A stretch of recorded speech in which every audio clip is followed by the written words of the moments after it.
Welcome to another episode of the Locked On Hawkeyes. I'm your host, Andrew Wade, editor over at dearoldgold.com, where you can find all of your analysis pieces on all things black and yellow. And we have an awesome episode for you today. The Locked On Hawkeyes podcast is bringing you your daily 30-minute segments of Hawkeye news, and we are part of the Locked On Sports Network, and we're part of the growing list of college podcasts on that network. So if you haven't listened to some of the other podcasts, please go check that out now. There's a lot of great stuff from Locked On NFL Draft to the Locked On Broncos. You can basically find one for any of your NFL teams, NBA teams, some of your baseball teams, and then obviously the growing list of college podcasts. And we're here with the best one of the college lineup, the Locked On Hawkeyes. Like I said, we have an awesome episode for you today, and if you're tuning in for the very first time, make sure to give our last two episodes a listen. On Monday's episode, we analyzed the Hawks' loss to Northwestern, we gave an overview of how Hawkeye Athletics played this past week, and we discussed the men's team's 2-0 start. On yesterday's episode, we devoted our entire episode to football, first discussing what bowl options were available for the Iowa Hawkeye football team. Then we talked through the Big Ten West games, kind of what happened, what that means for the standings. And then finally, we touched on the 2019 Hawkeye football team and why that will not be a disappointment. If you did not get a chance to check it out, please do. It was a fantastic episode. But we're not here to talk about yesterday's episode too much. We have a lot of exciting stuff to cover for you today. On segment 1, we're going to be giving you a preview of tomorrow's men's basketball game against the number 13 Oregon Ducks, which should be a doozy. After that, we're going to talk through Kirk Ferentz's new Tuesday conference. He does a Tuesday media conference every single week, and we're going to talk through that every single Wednesday for you, giving you an update as to what he said, kind of what our analysis is of that, those little segments. And he's usually pretty insightful, talks about some of the issues in the past game, that sort of thing. So definitely something you do not want to miss. And then finally, we're going to look ahead and look at what other Hawkeye athletic sporting events are coming up over the next week. So definitely want to check that out, get in the know of what you can expect for Hawkeye athletics coming up here soon. Before we jump in, though, to segment 1, please make sure you subscribe to our podcast on iTunes, Stitcher, Spotify, or wherever you get your podcast, and please leave us a review. Feel free to also connect with us on Twitter at LockedOnIowa or connect with me at Wade_Andrew on Twitter. Love to hear from you. Love to hear some content ideas, get some feedback on some things. I'm open to whatever you have to say to us. We want to make this a very fan-friendly podcast, so feel free to connect with us in those mediums and let us know what you think. Jumping into segment 1, as I said earlier, the Hawks are taking on the number 13 Oregon Ducks, and it should be quite a battle. Simply because the Ducks are going to be very good this year. Right now, they are 2-0. They have wins over Eastern Washington and Portland State, which does not really move the needle in my book, but it doesn't really matter because unlike Iowa, they have crushed those teams, winning by 30 to 40 points in each game. So definitely some easy wins for them. Meanwhile, Iowa has kind of struggled initially in both of their games before pulling away at the end against UMKC and against Green Bay. So definitely be an interesting game. They're going to be playing in New York as part of the 2K Empire Classic. And just some quick information on the Ducks. For those of you who haven't been following Pac-12 basketball very closely, I definitely do not. I'm more focused on the Big Ten, concerned about the teams that Iowa is going to be facing pretty consistently throughout the season. But the Ducks, like I said, they are loaded. All right, they are the number 13 team in the nation, and for very good reason. They have 2 5-star recruits coming in from this last recruiting class. Bull, son of Manute Bull. He's a former NBA player. He is a 7'2" center who can shoot the three. Let's just let that sit for a second.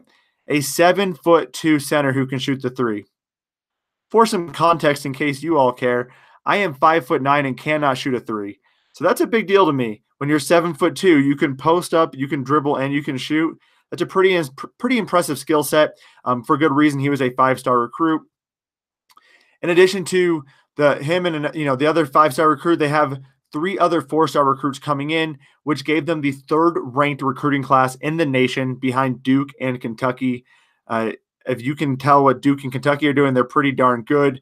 So obviously Oregon can be expected to be a pretty good team. And they returned one of their starters, Peyton Pritchard, from last year's team, and he was a second team All Pac-12. So they're no slouch of a program, and they have 3 starters over 6'9", 2 of which can shoot the 3. So this provides an interesting matchup for the Hawks, especially, one of the things that I think Iowa has going for it against, some of the Big Ten opponents is their size, their length, and their versatility. I noted on Monday's podcast that Ryan Kriener was able to drive and dunk. He shot a 3 and he was able to post up. He's a 6'9" forward. So that kind of versatility is really huge. But against Oregon, their versatility is almost superior to Iowa's in a lot of ways. So it'll be a great matchup for the Hawks, see how they can handle that diverse, explosive lineup. And it'll be interesting to see where Connor McCaffrey plays. He's been sort of rotating into the starting lineup, not necessarily a starter, but playing a lot of starter minutes and really taking over the point guard position with Jordan Bohannon kind of splitting out to the shooting guard role. So interesting to watch how that plays out. It'll be interesting to see if he takes over that starter's role, right? So right now we have Isaiah Moss as the starting shooting guard, but he hasn't been playing nearly as many minutes. It's not really official that he's not starting, but McCaffrey's getting 25 to 30 minutes each game, and he'll probably pick up or stay pretty consistent as we move into the season. Especially from my perspective, I've really liked what I've seen. I can only imagine Fran has too. The other big storyline for Thursday night is how will the Hawks shoot from the 3-point line?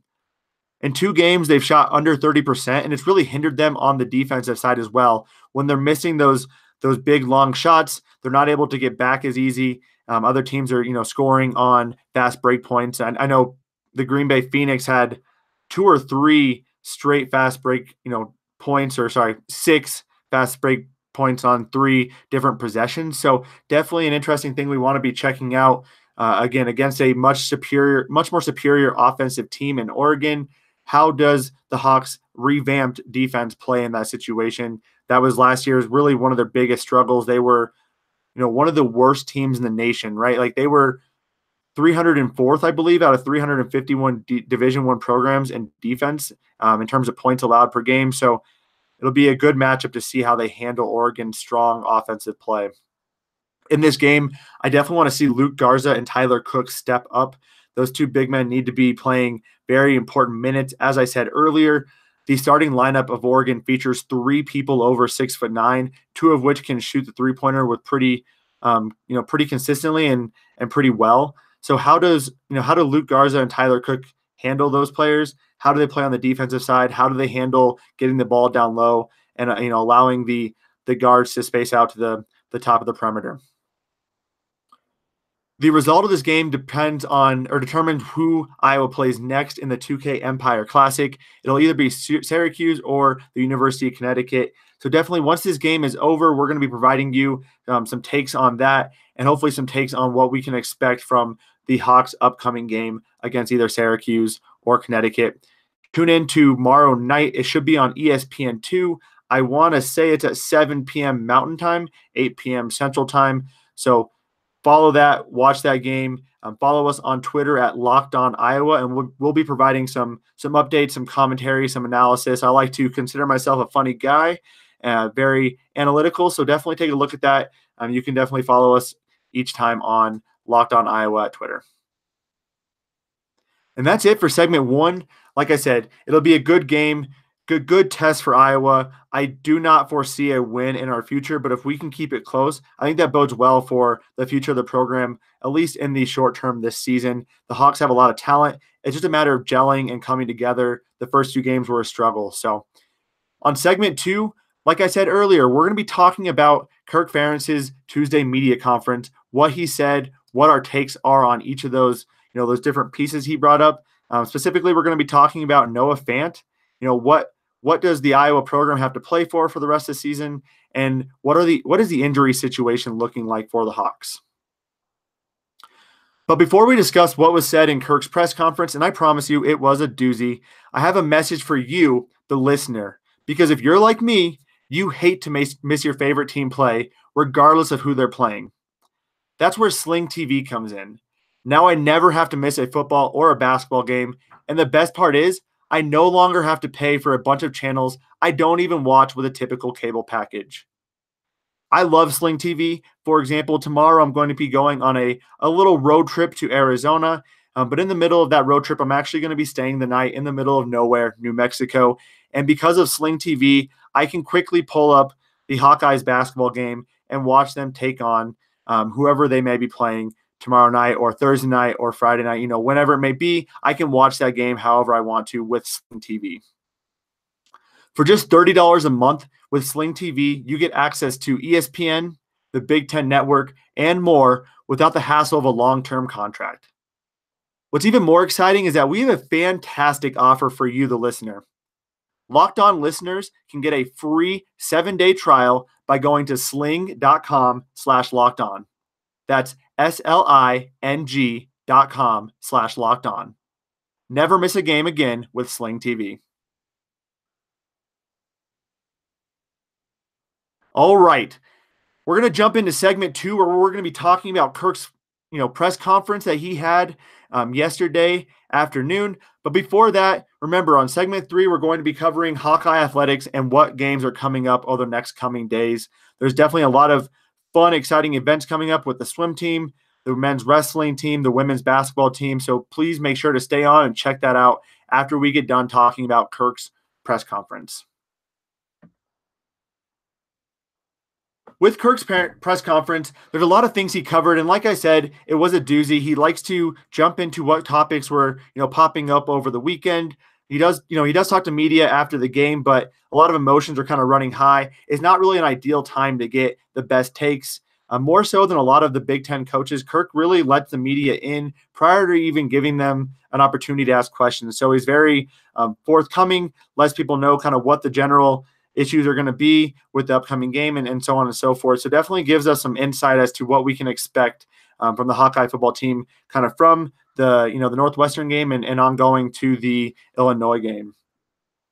So the first thing, and I think this is something that a lot of fans are kind of wondering, is what do we have to play for right now? And this was Kirk's quote.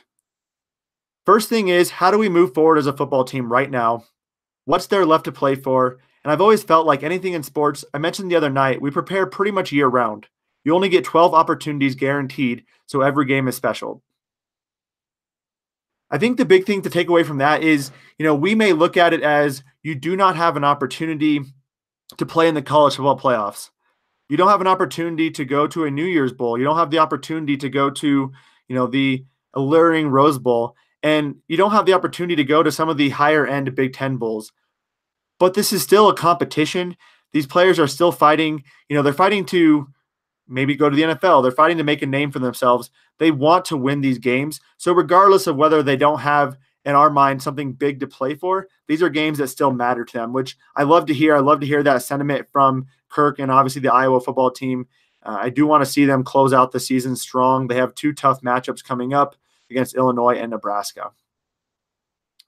On the injury front, he did mention that Brandon Smith will be back, and that is exciting because Brandon Smith is a fantastic addition to the wide receiver core. I'm excited to see his growth over the next few years in the Iowa program. I don't know if you've seen a couple of the games. He's been able to make some spectacular catches, and against Northwestern, we could have utilized some of those spectacular catches. It was definitely an element that was missing from our game. On Nate Stanley, it seems like he's progressing pretty well. Kirk wasn't able to say whether he would, classify him as 100%, but he said he's doing better and doing fine, threw the ball well. So that's good to know. And then finally, Max Cooper, one of the backup wide receivers, sounds like he was injured towards the end of the game on Saturday, and he's going to be out for the season. Definitely an unfortunate injury to have happen. Hurts a little bit of the wide receiver depth. However, it's not very often that Iowa is spreading it out, going 4 or 5 wide, and there's already some strong players there. So we wish Max a speedy recovery and look forward to seeing what he can do with us next year in the program. And then jumping on to Illinois, one of the big things Kirk mentioned was the quarterback and the running back are both doing a fantastic job this season. A.J. Bush, former Nebraska quarterback, transferred. He's kind of jumped around college football a little bit over his career. He's been fantastic this year. Last week, he covered, I think against Nebraska, or I can't remember exactly. Yeah, against Nebraska. AJ Bush had, I think, 180 yards on the ground as a quarterback. Maybe not the most prolific thrower, but a threat nonetheless, something that Iowa will need to be very cognizant of. The defensive line will have an interesting time trying to handle him. As we saw against Penn State and Trace McSorley, the line does a pretty good job, but it's a matter of eliminating those big plays. I think McSorley had a 60-yard touchdown run, which was huge in that game. It'll be important to stop AJ Bush and the running game. Furthermore, in the game against Illinois, and then finally, one of the other big things was Noah Fant, and we talked about this the last 2 days. It's been on my mind, and Kirk really didn't do a good job of summing this up or making it very clear to the fans. Here's what he said about Noah Fant. He said, they're out there. He and TJ are out there together at times. They're out there separately at times. And if they are out there separately, the lean is to TJ, probably because he's a little bit more versatile as a tight end. I would compare Noah Fant to a specialist position. But nonetheless, he's an outstanding football player, and we tried to get him the ball, and we'll continue to try to get him the ball. And then when questioned about Noah's character, Ferentz had this to say: Noah is a high character guy. He's been tremendous with us. He's a great kid, so there's no issues there at all, and that's hardly the deal.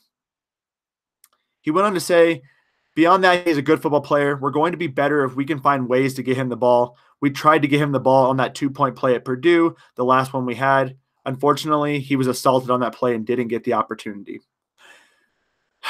This is frustrating. I took a deep breath because it's really, really ticking me off. To call Noah Fant a specialist is ridiculous. The NFL does not value specialists with their 10th overall pick or their 15th overall pick, and that's exactly where Noah Fant's going to go in the upcoming NFL draft. I get it. It sounds like Iowa wants to get him the ball, but wanting to get him the ball and getting him the ball are two incredibly different things. They need to do a better job. I do understand, though, the comparison to TJ. TJ is going to be more versatile. When he's on offense, you don't know if they're going to be running the ball or passing the ball because he is such a good blocker, such a willing blocker, very George Kittle-esque. And Fant, as hard as he tries, is not on TJ's level as blocking. A comparison I would like to make is really similar to Jimmy Graham. When he's in the game in the NFL, the defense knows they're not running towards his side because that guy is terrible at blocking. And I'm not saying Fant's the worst blocker in college football, but he's not very great at blocking, which could be a concern from the Iowa coaching staff. Regardless, when you play two tight end sets, I do not understand why Noah Fant is not out there every single time. I also don't understand why you can't split him out wide, right? He's a better receiver than all of our receivers, and that's not anything against our receivers. Fant's just that good. So to me, still unacceptable. Would like to get a little bit more clarification. It'll be interesting to see how we use him against Illinois. Also, another frustrating point on special teams last week, I was extremely upset about how the punting game was happening. Colton Rassetter needs to get it together because it's significantly hurting us. Multiple times, Northwestern got the ball in Iowa territory, or the returner got the ball without anyone around him because Rassetter was line driving a 35-yard punt, which is absolutely unacceptable. Ferentz had this to say about it. He basically said, my observation on special teams would be we did a nice job on kick return, but outside of that, we didn't help ourselves in the kicking game, especially with punt and punt return. We got nothing out of that. In fact, we helped them a little bit. Great. For my opinion, I love to see that he's a little ticked off about that. I want to see it get better. That is, really a staple of Iowa's is being good on every phase of the game and not letting poor performances impact you, right? Not letting those poor performances continue. And as special teams, the punting game is huge, especially an Iowa team that likes to play the field position game, as do a lot of college coaches, which is, Kirk's background. So, and then finally, one of the things I noticed at the during the Iowa game against Northwestern was we were struggling at the linebacker position. We weren't able to cover people in space. The running backs had a heyday against us, and it was brought up about potentially substituting Amani Jones, the former starter from the very beginning of the year, with the current starter Jack Hockaday, who struggled pretty significantly on Saturday. Ferguson seemed to really be too keen on that idea, though. He said Jones is more of a situational type of guy. I think we're dealing with that right now. We've encouraged him to just embody the special teams role.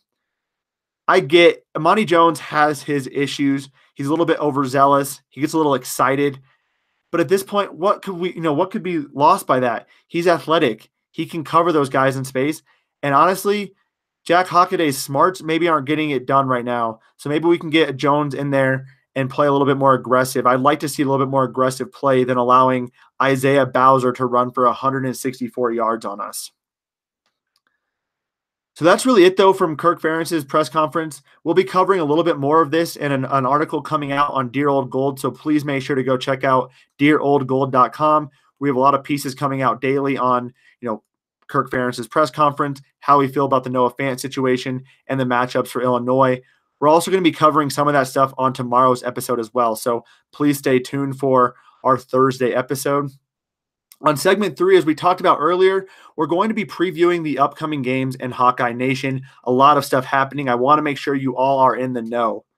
So stay tuned for segment 3. All right. For segment 3, we wanted to cover all the games going on in Hawkeye Nation over the next few days.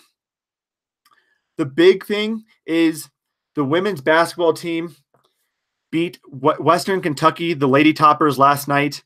Their next game is going to be against North Carolina Central on Saturday, November 18th. Be sure to check that out. The women's basketball team is fantastic this year. They are a great team. They're number 13 in the nation, and they're exciting to watch, led by Megan Gustafson, who is an All-American from last year. She's great to see. It'll be interesting to see what her pro career looks like after this and where she, might be able to go. I don't know the statistics on it right away, but I don't believe there's any current Iowa women's basketball players in the WNBA. So I would love to see that happen for Megan Gustafson after this year. And then all weekend, there is a Hawkeye Invitational swim meet for men's and women's. A few of the teams that will be there are Minnesota, Missouri State, Grand Canyon University, South Dakota University, SMU, Purdue, Nebraska, University of Nebraska, Omaha, Wisconsin, Michigan State, UNI, and Kansas. So that'll be taking place all weekend long in Iowa City. If you may not think swim meets are very, very exciting to go and watch, believe me, I am a swimmer by trade. I swam 4 years in high school, and I would like to fancy myself a pretty good swimmer. In fact, I'll be swimming 2.4 miles this weekend in an Ironman. So I'm a pretty good swimmer, and I actually do like watching swimming. It's fun to watch. If you watch the Olympics and see Michael Phelps, it's basically like that with obviously a little bit less talented people, but still very strong swimmers. Good program is going to be there, and it'll be fun to watch. And the diving is also a lot more exciting than it seems. So if you're in Iowa City, go check that out. Also, we have men's basketball squaring off Friday night against either Syracuse or Connecticut. We'll try to give you some more updates on that on tomorrow's podcast. And then women's volleyball has 2 games this weekend. First, they're going to be taking on Indiana and Bloomington on Friday, and then they're going to head to West Lafayette to take on Purdue Saturday. The women's team has had a pretty solid season so far. They actually defeated, I want to say, one of the top-ranked teams in the nation, Wisconsin, a little bit earlier this season. So they're a strong team. Opportunity to get 2 big wins in the Big Ten this weekend. And then finally, we have the number 3 men's wrestling team, or I want to say actually the last I saw they're ranked number 4 in dual meets. The men's wrestling team is taking on the Princeton Tigers of the Ivy League. There are 3 kind of big matchups here between ranked opponents. Iowa has pretty much a ranked wrestler in every single division. Princeton only has 3, and we're going to be talking about those 3 right now. I'm not going to be jumping into too much specifics, but really just giving you some of the matchups. At the 125-pound weight class, we have the number 1 ranked Iowa Spencer Lee facing number 15 Patrick Glory. At a 149-pound weight class, we have number 10 Pat Lugo from Iowa facing the number 1 Matthew, and I'm going to butcher this name, Matthew Kolodzik. If anyone knows how to say that name, please let me know. And then at 197 pounds, we have number 13, Jacob Warner, facing number 7, Patrick Brookie. So while it should be an easy win for the Hawkeye wrestling team, those will be a few matchups that I'll be interested to see, especially the the Lugo versus Kolodzik and the Warner versus Brookie. Spencer Lee is a fantastic wrestler, and even though he's going against a ranked opponent, I don't foresee that being too much of a struggle for him. And we'll obviously give you an update on this on next week's episodes when we cover, on Monday, we're going to cover each of the Hawkeye Athletics programs, kind of what their results were over the day. So that's it for segment number 3. We covered a lot on today's episode. First, we covered the Iowa versus Oregon basketball game. We talked a little bit about Kirk Ferentz's news conference, which I think gave us some more insight as to what to expect from the Iowa Hawkeye football team. And then finally wrapped it up with what else is happening in Hawkeye athletics this weekend. Coming up on tomorrow's episode, we're going to be talking a lot of football. First, we're going to be covering the history of the Illinois versus Iowa matchup. And spoiler alert, Illinois surprisingly has the lead on us. Then I'm going to be making some predictions on what I think is going to happen in the Big Ten, talking about the spreads and who I would pick if I were going to be betting on those games. And when I say who I would pick, I mean I am going to be betting on those games. And then finally discussing the matchups for Iowa versus Illinois and who we expect to win that game. That'll do it for our Wednesday morning episode. I am your host, Andrew Wade, and you can find me on Twitter, Wade_Andrew, and you can follow all of the exciting happenings of the Locked On Hawkeyes podcast on Twitter at Locked On Iowa. Again, the Locked On Hawkeyes podcast, a member of the Locked On Sports Network, can be found on iTunes, Stitcher, Spotify, or wherever you get your podcast. And please make sure to leave us a review and subscribe. Thank you again for joining us on the Locked On Hawkeyes podcast. Have a fantastic day, Hawkeye Nation, and we'll be back tomorrow.